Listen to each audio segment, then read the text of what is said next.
Ladies and gentlemen, we would tell you that the United States needs to step in. It's on this basis we are so proud to be proposing on-site proposition. As your first speaker, I'll get into two contentions. Before I get into that, let's do the model of this debate. This House, in this circumstance, is the United States government. What we stand for on our side of the House is third-party mediated discussion with other states involved. We would want this to be unbiased. The burden we're going to be proving to you today is that strategic patience damages international relations by prohibiting potential change. Let's get into my first point about how strategic weighting is ineffective under this 3 subpoints for impact. First, this angers North Korea, ladies and gentlemen. Why is this the case? Because it feels very shameful towards North Korea when the United States government refuses to talk to them, refuses to have any association. Ultimately, we would tell you in response, North Korea has a very childish foreign policy. What it does in the status quo is it's trying to build nuclear warheads. We see it's continuing to worsen the human rights of its citizens, and we think that this is often in response to strategic weighting, ladies and gentlemen. We would ultimately tell you the regime wants to show that it can be fine without America. It doesn't need to actually associate itself with America. It wants to show that it's autonomous to its own people. It also wants to show that it's autonomous to the rest of the international community. We would tell you ultimately it wants to be regarded as powerful. But second, why do we think that the United States will lose the battle of attrition? Ultimately, ladies and gentlemen, the status quo we have right now is about weighting. Why will this not work? Because the top people in power in North Korea can wait all day. They can control the resources of their entire land. The people who are suffering, ladies and gentlemen, the citizens who probably want the help, they don't really care about the citizens, they want power. Because as I told you earlier, in retaliation, they are childish. They want to prove they don't need anyone, they are autonomous. And so the people on top in North Korea are perfectly fine, they can survive. It's the people who are ultimately suffering. The United States will lose because North Korea is going to have this mindset because it can always control and dominate all of the resources within its country. Third subpoint. Ultimately, though, we would tell you that you damage the international relation between North Korea and other countries, as well as the United States, when you actually have strategic weighting. Why is this? We give you the example of China and North Korea. China has a lot of anti-Western sentiment, anti-US sentiment in particular, within the status quo. What this means, ladies and gentlemen, is that North Korea is oftentimes the extremist arm of the Chinese government. We think this is absolutely terrible for the reason that we don't think that this actually has to be the status quo, ladies and gentlemen. Relationships are damaged because China can't directly tell the United States, and it can't directly show the United States how it actually feels about the United States. For this reason, ladies and gentlemen, we would tell you that international relations are quite damaged with other countries in strategic weighting because you have North Korea as an extremist arm. What are the 4 impacts of this? First, we would tell you that it prevents the United States from actually drawing North Korea away from other dangerous countries. What do we mean by this, ladies and gentlemen? When the United States waits, when it doesn't touch North Korea, doesn't associate itself with it, other countries are going to actually try to link themselves with North Korea, ladies and gentlemen. We already see this in the status quo. We would tell you we need to stop strategic weighting right now, ladies and gentlemen, because we don't want to further damage any relationships that we currently have. But second, no thank you, we would tell you that North Korea in the status quo is infringing on the sovereignty of other Southeastern Asian nations. We would give you the examples of Philippines and Vietnam. We would ultimately tell you this is very dangerous because sovereignty is extremely important for every nation to have. But furthermore, ladies and gentlemen, when North Korea is given free reign, it actually is very dangerous for the reason that the United States can't step in. The reason this is because the nations that North Korea is currently edging around their borders are nations with militaries that simply aren't strong enough to fight North Korea back because North Korea has nuclear warheads. The United States needs to have diplomatic relations again so it can actually have a real impact on these nations that are actually really being affected by North Korea. No thank you. Third subpoint, we would ultimately tell you that North Korea can make a lot more US propaganda when the United States doesn't actually actively reach out, ladies and gentlemen. For the reason that when this happens, North Korea can paint the picture, they're the bad guys, they're the ones that are making you starve, when that simply isn't true, ladies and gentlemen. We would ultimately tell you that North Korea spreading propaganda isn't actually best for spreading false anti-Western sentiment. But fourth, we would ultimately tell you that countries around the international community are more likely to actually view the United States as an actor that doesn't really care, ladies and gentlemen. We think that the United States is a body that wants to uphold rights and actively says it wants to uphold rights in the status quo, should follow through with their principles. We ultimately would tell you that this is what's best, is to actually get rid of strategic weighting. Let's move on to my next point about the human rights of North Korean citizens, 2 subpoints. First, ladies and gentlemen, let's look at the status quo. You have North Korean citizens that are barely surviving. They live in absolute poverty, ladies and gentlemen. They don't have proper housing, and they often don't have autonomy over their jobs and how they actually wish to live their life. We think that this is a huge human rights violation that needs to be addressed, ladies and gentlemen. The reason why these citizens can survive in the status quo is often because, there is some foreign aid that is going into North Korea, and some of it is given to citizens. We think, ladies and gentlemen, that the sanctions we currently put on North Korea that stop trade, that stop any of these things, when we actually completely, we don't associate ourselves with North Korea anymore, the direct impact is you also have citizens that are suffering, ladies and gentlemen. Because North Korea doesn't actually have as many resources as it claims, we think it needs to trade with the United States, it needs to trade with other nations, it needs to restart these kind of diplomatic relations so that its citizens can get food again, so that citizens can actually have the human rights that they deserve. But finally, why does strategic raiding actually hurt Korean relations? Let's look at what South Korea is doing with North Korea right now. You have President Park Geun-hye, who is actually currently trying to have more relations with North Korea, right? She's trying to bring families back together. She's trying to have more exchange students crossing sides. And ultimately, because of this, we've seen border violence go down by 40%. We think that this is huge, ladies and gentlemen. The problem is, with strategic raiding, you have the United States and South Korea, who are very good friends, very good allies, and now the direct impact with strategic raiding is that it undermines these kinds of meetings that South Korea wants to have with North Korea, for the reason that the United States is shaming North Korea, and in the same way, South Korea can't fully actually make policies and try to work with North Korea. Right now in the status quo, they're doing more superficial things, but they're not making real policy changes to actually, help both sides. Ladies and gentlemen, we want to preserve the rights of North Koreans, but most importantly, we think that the United States can no longer be the lazy actor we are so proud to propose.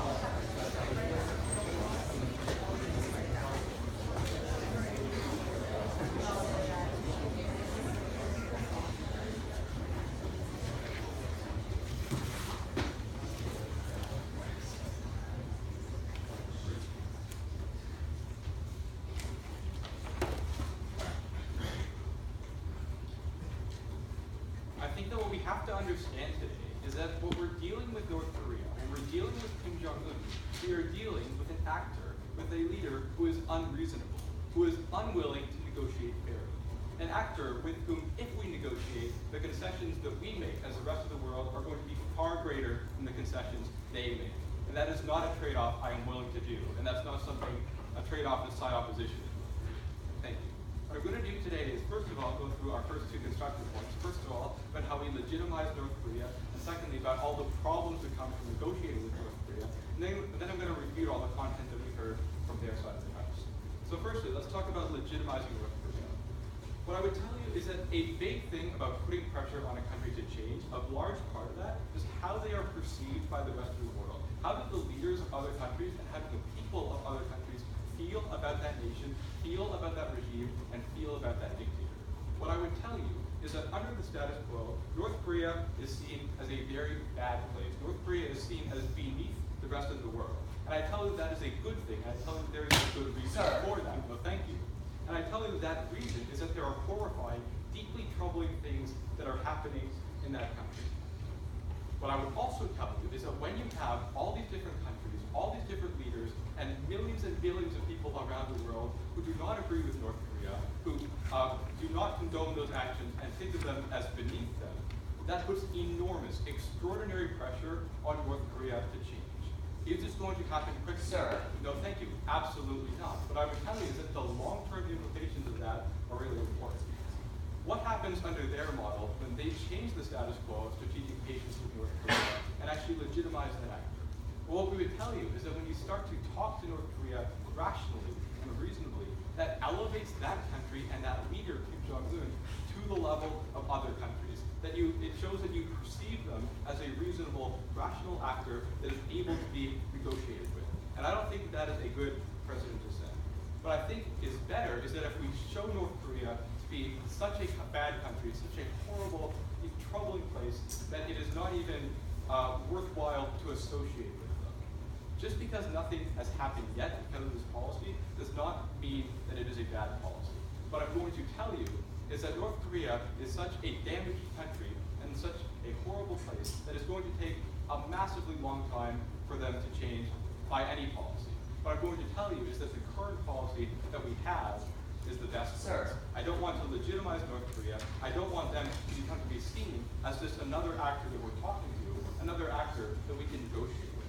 I think there are dangers that come from that. I think that sets a precedent where they are perceived by people as less bad, where they begin to almost be accepted. And that's a future that worries me.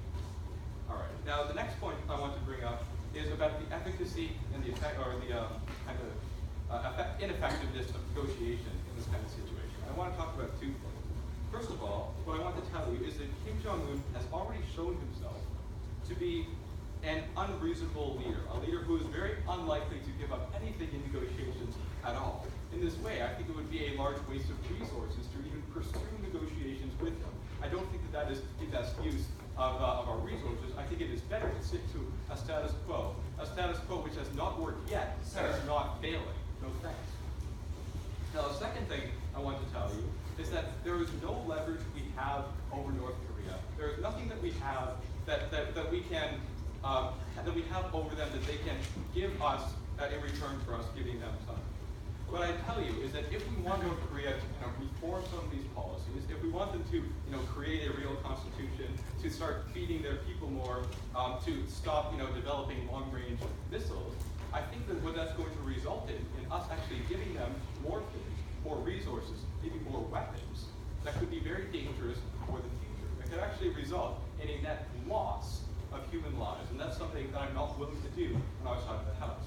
I think there is a very real danger that negotiations with North Korea could turn into a policy of appeasement of North Korea. And that's something that worries me when I'm thinking about the future. I think that if we begin to make concessions to North Korea, that does a couple of things. Sir. First of all, 1 second, it is the symbolic gesture that North Korea has won, that they did beat the United States, that they did beat the rest of the world, that we had to talk to them first, that they did not lose this kind of battle. But secondly, I think the other thing it does is actually have real practical implications on how effective North Korea's regime can be. Tell me why I'm wrong. These kinds of weapon and arms concessions that you're worried about are non-unique. China, North Korea's best ally, already gives North Korea all the weapons it wants, but it can't give food because China itself is facing a famine, right? What I'm going to tell you is that China is also an actor. As you talked about, China doesn't like the United States very much. There's lots of anti-West sentiment there. We're kind of with North Korea. But China is also an actor that trades a lot with the United States and reaps a lot of benefit from that. What I'm going to tell you is that is evidence that even countries that don't like the United States will actually be willing to give in and be willing to start opening negotiations with us. That's the ultimate world. The North Korea has to reach out to us and give us things just in return for us talking to them at all. No thank you. All right. I think under the status quo, or I think just in general, the only leverage we have at all over North Korea is this immense pressure that we put on them by viewing them as less, by viewing Kim Jong-un as he is a more bad leader than any other leader on the planet. And I think that when you take that away, legitimizing them, that's dangerous. All right, let's rebut what they talked about. So the first thing they talked about was how it's going to be ineffective. First of all, they said, A, it's going to anger North Korea. The U.S. Doesn't talk to them, that's just going to make North Korea more mad, and they're going to continue to do bad things. What we tell you is that they didn't finish that story, right? What we tell you is that the logical conclusion to this is that North Korea, or Kim Jong-un is just a question, right? Why is it that we're being excluded? Why is it that we're not getting benefits from talking to all these countries? And I think that's actually how you start to get more change. The next thing they talked about was B, the U.S. is actually going to lose this kind of war of attrition. And we have a couple of responses to that. First of all, we tell you it is not just the U.S. who's fighting this kind of war against North Korea. There's a lot of countries in the world, and that puts some pressure on them. But secondly, I think that while I definitely do regret that there are all these terrible things happening in the short term, the solution to the problem is not going to be a short term. It's going to be a long term. All right. The next thing they talked about was about the human rights offenses that are going on in North Korea. There are people who are suffering. There are bad things that's going to happen. What we tell you is that this is going to be other things also. They talked about how they're going to create more propaganda. They talked about how the other countries in the world could be less inclined to help us. I think other countries in the world understand our policy of strategic rating. I think I'd like a world in which that continues.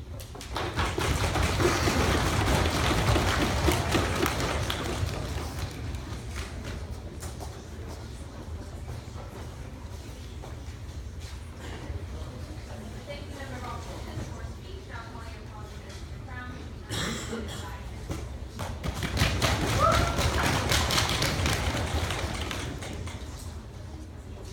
When the United States began to undertake the Iran nuclear deal, Republicans in the US said that no, we're giving too many concessions. We're letting them research nuclear weapons, etc. But what actually came to be is that Iran got things like economic cooperativity with the United States, got things like human rights support, got things like food that they had been lacking for decades. What we would say on Team Government is that opposition has taken a stance very similar to those backwards Republicans. That's what we're so proud to stand against. I'm going to do two things in this speech. First, refute everything you just heard from LO. Second, reconstruct what Ashley told you. Let's get right into the refutation.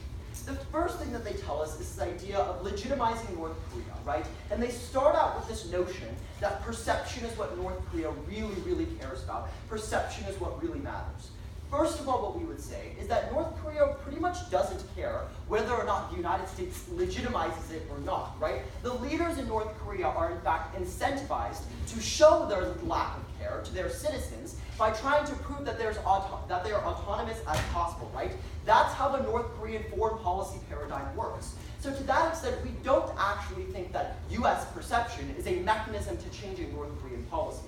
But second, what we would say is that even if you buy the idea that North Korean perception is the way to change things, the United States is actually damaging this, right? Because North Korea feels very unwilling to offer any concessions in any platform when the United States shames them by not allowing them to participate in negotiations, right? And this is where a really critical misunderstanding occurs on Team Opposition. They tell us that North Korea needs to come to the United States first. That's what's happening in status quo. The very nature of strategic waiting is that North Korea wants to engage, but the United States says no, right? So we would say that North Korea has already given up this idea, or has already demonstrated the desire to give up their perception to their citizens. We would say that all of this indicates to us that things need to change. But the fourth and final response to this idea of perception is that they are literally advocating for a status quo that has borne no fruit, right?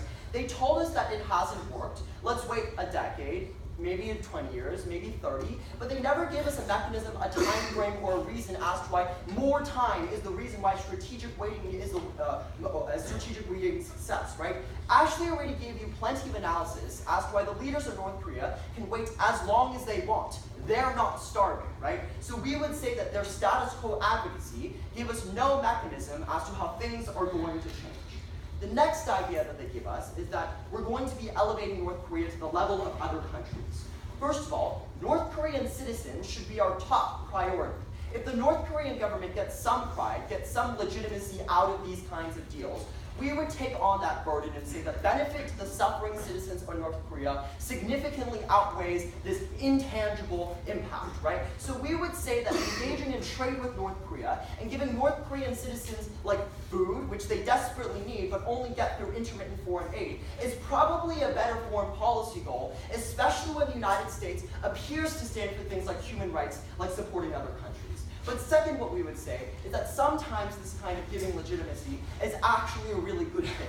The reason why is because when North Korea has no legitimacy from the United States, it feels cornered into having allied itself with countries like China, right? So China gives North Korea really bad deals. They tell North Korea, you have to be really extremist towards other countries, you have to be our ideological weapon, but we're not going to give you like food or like actually enough weapons, as Team Opposition says. I'll analyze that arms deal a little later. So what we would say is that North Korea is cornered into this really awful place where they have to ally themselves with terrible actors. Their second argument is about the problems of negotiation. The first thing they talk about is how unreasonable the North Korean government is. First of all, what we would say is that there's precedent for the North Korean government being reasonable when the United States engages with fair talks with them. right? So in the 1980s, before Kim Jong-un, we tried to engage with Il, and he actually did give a number of concessions when it came to nuclear development. Then we entered a new regime in US presidency and stopped all of that. We would say that this indicates to us that the Korean regime is very capable of that. But what about the status quo? Two things here. First of all, North Korea has already shown itself to other nations that it wants to engage in fair deals, namely South Korea, right? So North Korea is doing really fair deals with South Korea when it comes to reuniting families, when it comes to exchange students, and they've also proposed a number of economic topics which can't be discussed further because the United States undermines Korean relationships, right? So we do think that there's considerable evidence to indicate that North Korea wants a change. But second, we would say that North Korea is the one coming to the United States in the status quo. Strategic waiting shames them. Go. I think perhaps you're confusing North Korea wanting a deal with North Korea wanting a reasonable deal that does not involve the U.S. giving a lot of dangerous concessions. No, I don't think I'm confusing the two. In fact, what I'm going to tell you is that this reasonable deal that they're trying to come to us, even if it may not exist, right, that's still something that the United States should shoulder. Because at the end of the day, the burden of having to save North Korean citizens is probably more important than losing a couple things in this negotiation. The last thing to talk about constructive is this idea about weapons deals with the United States, how the US might give them weapons. First of all, what we would say is, don't give them weapons, right? Negotiations don't necessarily mean that we have to offer North Korea machine guns and AK-47s. Second, what we would say is that this is a really non-unique harm, right? China is already engaging in enormous million-dollar arms deals with North Korea. As we already explained, however, they can't offer food, right? But the third most important thing is the North Korean regime's top priority when it comes to these negotiations, as it's been shown in the 1980s, as it's been shown in other countries, is things like food, things like basic support, things like economic policies, right? Let's go to the reconstruction of Ashley's case. They only really respond to our first argument with the idea that the United States is forcing the North Korean regime to question themselves. First of all, there's really no tangible impact to this refutation. The North Korean regime can question themselves a lot. Kim Jong-un can get really hot and bothered, but unless that leads to actual policy changes in status quo, team opposition doesn't have ground in this debate. But second, what we would say is that this isn't working because the North Korean regime can wait it out however long they want. The second last response they give to this argument is that it's not just the United States, right? North Korea can engage with other countries. First of all, the United States largely dominates how Western nations control their own foreign policy. So other liberal countries like Europe and other places like Japan, South Korea, etc., they can't engage with North Korea constructively when the leader of the Western political world, the United States, understates them every single time. So what we would say on team government is that human rights are more important than winning a political game. That at the end of the day, North Korea is too close to aligning itself with countries like China. That at the end of the day, the status quo has failed. That's team opposition's case. We beg to propose.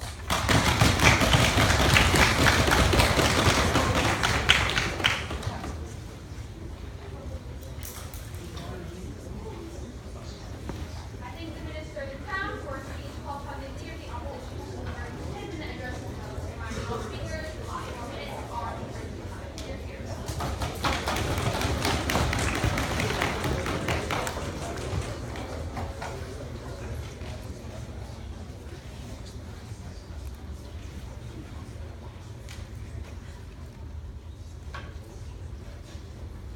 Minutes in one speech is a long time, so I'm going to thank everyone in advance for their strategic patience. Thank you. Now, the first speaker is slinging around subpoints and impacts like North Korea slings around nuclear threats and propaganda, so I'm going to dive right into some rebuttal before I do my debate and stuff. All right, let's start. They had 1 point, 3 subpoints, 4 impacts, if I remember correctly. First subpoint was this angers North Korea. We don't want to make North Korea upset in the situation, then they'll trade less things with us. That would be bad. We think no matter what we do, we're going to anger North Korea. We say, hey, North Korea, put down your nukes. They're not going to like that. We say, hey, North Korea, give your people education. They're not going to like that. None of the demands we want to make of North Korea are going to make them happy in the first place, and making them happy and appeasing them should not be your #1 priority when trying to deal with them. We don't think that's really what we want to focus on. All right, next subpoint. They said the U.S. will lose the battle of attrition. They're like, you know what, North Korea can totally wait this out past the U.S. North Korea has so many more resources than the U.S., obviously. They can totally keep things going longer. And then later said in their speech, North Korea overstates the number of resources they have and, are coming to the U.S. to try and get stuff. We don't think any of that evidence is that they're going to lose the war of attrition against the United States. See, the thing is, the United States has very little they can gain from trading with North Korea in terms of resources. They don't need North Korea to keep going. But North Korea has very limited resources and has nothing to lose from this sort of deal. They want to go to the US because they'll only have a net positive. We don't think there's any reason why the US would lose such a war of attrition. We don't think that's true.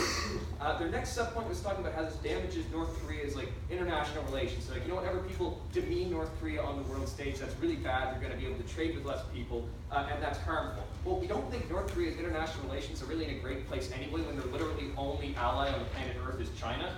We don't think that that's really a big issue we need to worry about right here. And we think that because their only ally is with China, that's why they're going to lose such a war of attrition. Because they don't have any more allies on the world stage, and that's where this pressure comes from. That's why what the US thinks about them matters. Because, like they said, the US's opinion colors the perception of much of the Western world.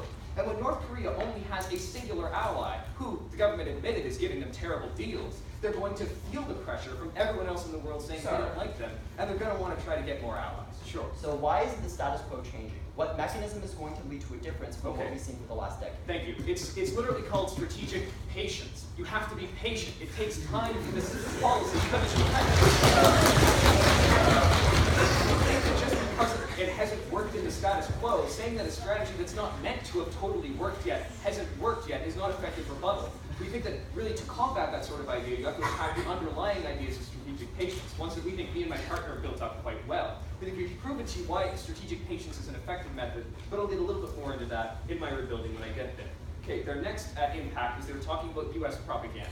They were saying, they can make more, anti-West propaganda based upon this, and that's a really terrible thing. We think that North Korea is going to make up propaganda. Otherwise, there's always going to be a lot of anti-West propaganda within North Korea, but we don't think they really care a whole lot about being incredibly accurate to their people. No matter what, that regime is founded upon an idea of of xenophobia, of everyone outside North Korea is terrible, Kim Jong-un is going to look after you and make things okay. We don't think that we're going to get less propaganda in a world without strategic patience. We don't really see a link there.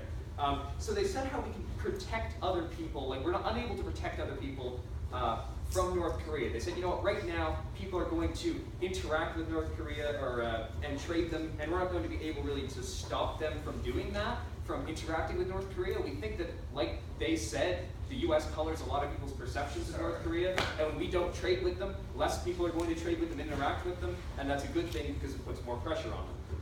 Finally, they said the rest of the world isn't going to like the US because they're going to see we're not giving a lot of foreign aid to North Korea. We think that it's pretty easy to explain to the rest of the world exactly why this policy exists. We don't think anyone is going to hate us for it. Whether or not they slightly disagree with the means they're doing it, they're not going to think, oh, the US is some infernal hate machine that doesn't like the people of North Korea. Okay, so what else did they say? They spoke about the humanitarian issues. They said the North Korean citizens, it's really important that we give them aid, it's really important that we give them food and make everything fine and dandy. What they failed to recognize is that this foreign aid is not going to help the citizens because the North Korean regime is one founded on desperation. And the control that Kim Jong-un maintains is because he keeps his people starving and desperate. It's sort of a 1984-esque regime in which when you keep people uneducated and in poverty and hungry, they're much more willing to listen to you. We don't think they provided an accurate reason for what incentive Kim Jong-un actually has to give his people all this aid we're suggesting or give them more rights under their side of the house. We don't think that's true. We do believe in improving the lives of the people in North Korea. We think that's a great thing. But we think the best way to do that is to force North Korea to make concessions to us because we're not giving them the resources they want. We want them to come to us and say, listen, okay, fine, we'll give you this, or we'll do this for our people if you start talking with us, and we think that's valuable. Okay, so what did they say about my partner's points? Now, on our first point, they said, North Korea doesn't care about what the US thinks about them, right? They said, why would they're not very concerned with their reputation, obviously, under the status quo, so why is that a bad thing?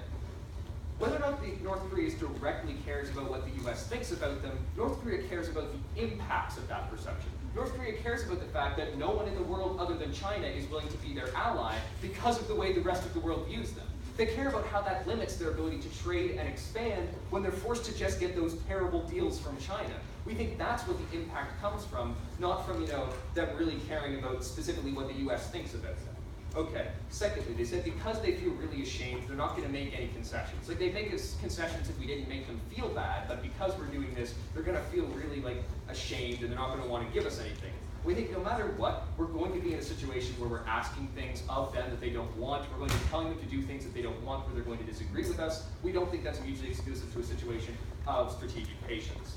Okay, next they said, again, it's more important to give them food than it is to give any of these other things. They said, kind of brought up the humanitarian point and said, you know, well, this is more important than any things that you're gaining. But I think I already proved today why we're not actually going to get that humanitarian aid to the people of North Korea. So next, they mentioned the fact that they're backed into a terrible situation with China as their only ally, giving them terrible deals all the time. But we think that's actually a point for our side, considering the fact it means that their only person who they're allied with is giving them terrible deals. They have a bad situation there. China's forcing them to do their bidding, and they're going to want to get more allies in the world. And so they want to do things to appease other countries. They want to do that to get out of that terrible situation. They responded to the idea about, you know, trading resources in North Korea and how we're going to be forced to give them things because we don't actually have any bargaining chips. Like, we can't impose sanctions on them because we don't trade with them in the first place and such. They said, well, then just don't give North Korea weapons, and China already gives them weapons anyway. But the resources we give to them to fund their military expeditions might not necessarily be actually, you know, giving them a shipload of AK-47s. It could be agreeing to purchase some of their exports, or giving them just money that can end up funding these programs anyway. We think that the resources we can give North Korea can further all these goals we don't want. When we get rid of strategic patience, we take away the one bargaining chip we have. I mean, we can't impose sanctions. We don't really want to invade because we don't want to make China unhappy. We can't do any of the normal things we do when we want to, you know, get leverage over a country. So if we were to take away strategic patience, the only negotiation tactic we would have would, okay, we'll give you resources, we'll give you stuff, and we'll give them things that help make North Korea stronger, something that we really don't support on our side of the house. All right. So what's this debate been about today? This debate's been about a few main issues. First, what's going to give us, you know, the best sort of trade agreement in the end? What's going to create the best sort of negotiations in the end? And secondly, what's going to, you know, improve North Korea the most? What's going to improve the lives of the people there and eventually their position on the world stage as a whole? So let's start with the first idea of what's going to give us the best negotiations eventually. What did we tell you on our side of the house? We said that strategic patience is the only bargaining chip that we have. We can't use any of the normal tools we have against them, and if we take it away prematurely, if we take it away before North Korea actually comes to us and says, okay, fine, we'll put down our nukes if you talk to us, we think if we take it away before we reach that point, we take away our only bargaining chip, and we'd be forced to give them resources in very terrible deals in order to get any sorts of concessions. And that's not a world that we want. We're going to be a bit more patient than that. What did we hear from the other side? The other side spoke to us about how we know what we can actually get fair deals. There have been fair deals in the past, like they brought up the Iran deal. But we'd like to draw a very clear contrast between, say, Iran and North Korea. Iran poses much less of a threat because Iran does not have the same imperialist interests that North Korea does. Kim Jong-un has expressed imperialist interests and military interests. So we think it's very specific that we do not give any sort of funding to those sorts of ideas or those sorts of campaigns that can come about. We think those are two very different situations. But okay, what makes, you know, the situation in North Korea the best in the long term? What's going to actually solve any of the existing problems? What did we tell you? We told you that whenever we're able to do this, we're able to get more power over North Korea.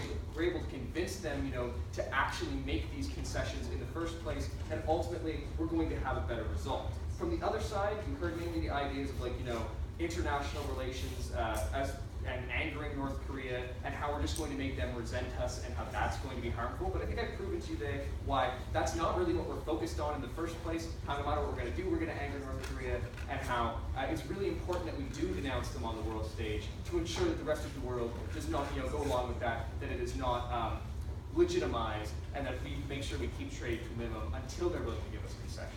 And so because we believe in a world where we do not negotiate with North Korea first, we wait for them to give us concessions, and we actually are patient about strategic patience, we believe that this bill must not pass. Thank you.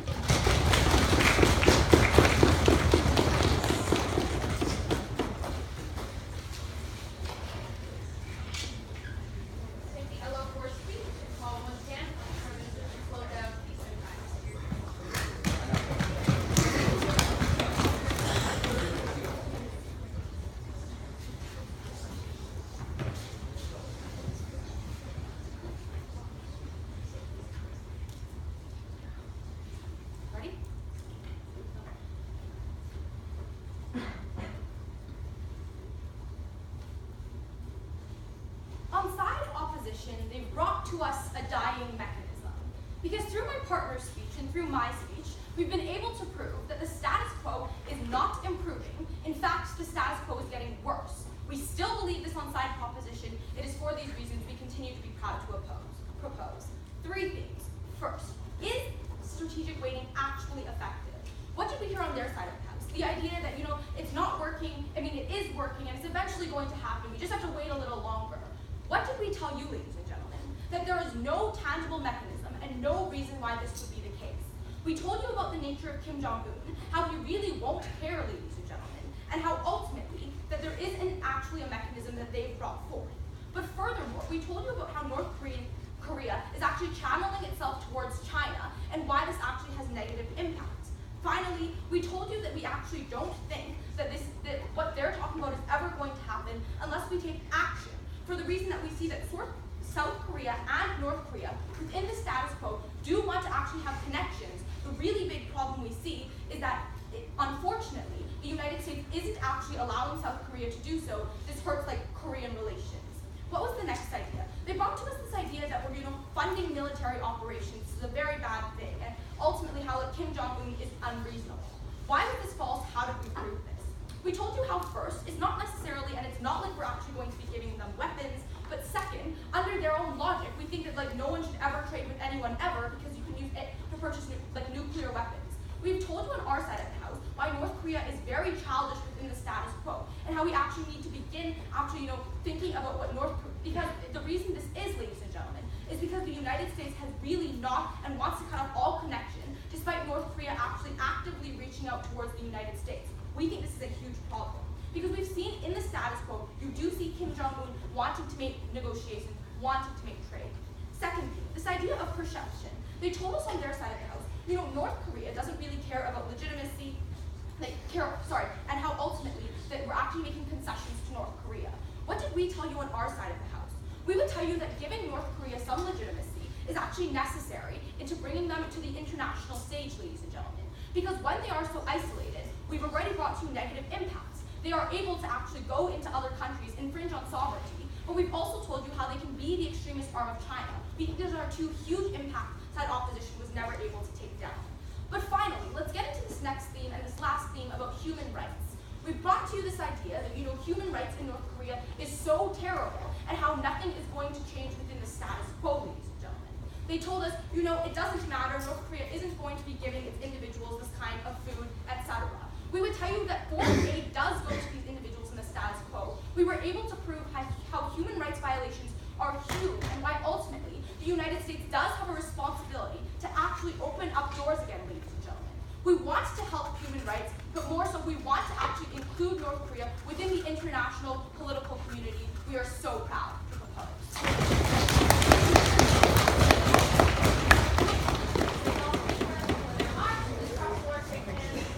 Before everyone leaves, I got you. We are really trying to get out of here fast because both of these teams need to play. Obviously, one of them is going to advance to the next round. So can everyone please go directly from here? They'll go to the locker room letter and then go to the GA and wait there. And we should have this RFP and leave directly in the front.